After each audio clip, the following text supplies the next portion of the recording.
رحمۃ اللہ وبرکاتہ۔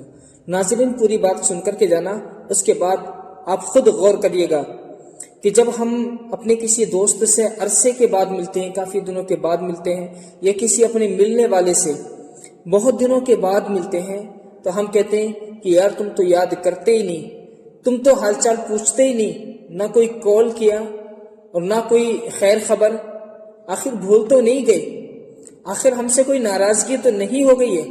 ہم یہ ساری باتیں کرتے ہیں تو سامنے سے جواب یہ آتا ہے کہ یار ٹائم نہیں ملا تھا، وقت نہیں ملا تھا، ورنہ میں کال ضرور کرتا، میں گھر ضرور آتا، تم سے ملاقات ضرور کرتا۔ تو ہم پلٹ کر کے کیا جواب دیتے ہیں؟ ہم یہ جواب دیتے ہیں کہ وقت ملتا نہیں ہے، بلکہ وقت نکالنا پڑتا ہے۔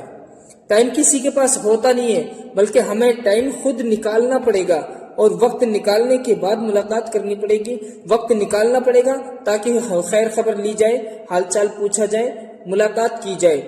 اگر یہی سوچ اور یہی فکر ہم اللہ تعالیٰ کے تعلق سے کریں کہ ہم لوگ جو کہہ دیتے ہیں کہ ہمیں وقت نہیں ملتا، ہم نماز کیسے پڑھیں، ہمارے پاس کام دھندے اتنے ہوتے ہیں کہ ہمیں نماز کا ٹائم نہیں ملتا۔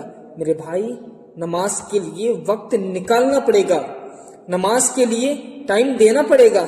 وقت ملتا نہیں ہے، بلکہ ہمیں وقت نکالنا ہے اور نماز کی پابندی کرنی ہے۔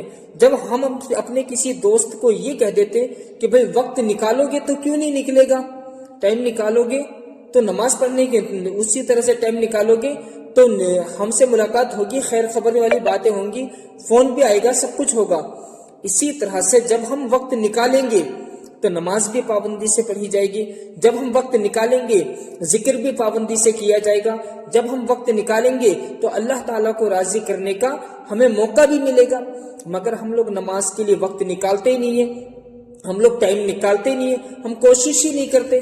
یاد رکھو، اللہ کے رسول صلی اللہ علیہ وآلہ وسلم نے فرمایا کہ حشر کے روز سب سے پہلا جو بندے سے سوال کیا جائے گا وہ اس کی نماز کے تعلق سے کیا جائے گا، اس کی نمازوں کا حال پوچھا جائے گا۔ نمازوں کا حال اگر درست رہا تو اس کے تمام اعمال صحیح ہو جائیں گے، معاملہ پھر صحیح بیٹھے گا۔ لیکن اگر نمازوں کی حفاظت نہ کی، نمازوں کا حال ہی درست نہ رہا تو باقی معاملہ تو بعد کی بات ہے۔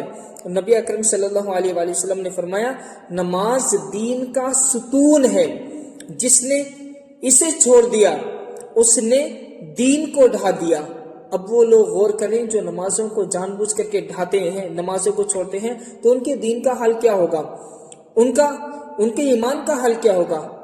ڈاکٹر اقبال نے کہا کہ محشر کی جہاں گداز بود، اولین پرسش نماز بود۔ محشر میں سب سے پہلے نماز کے تعلق سے سوال کیا جائے گا۔ اللہ تعالی ہم سب کو نماز کی توفیق عطا فرمائے۔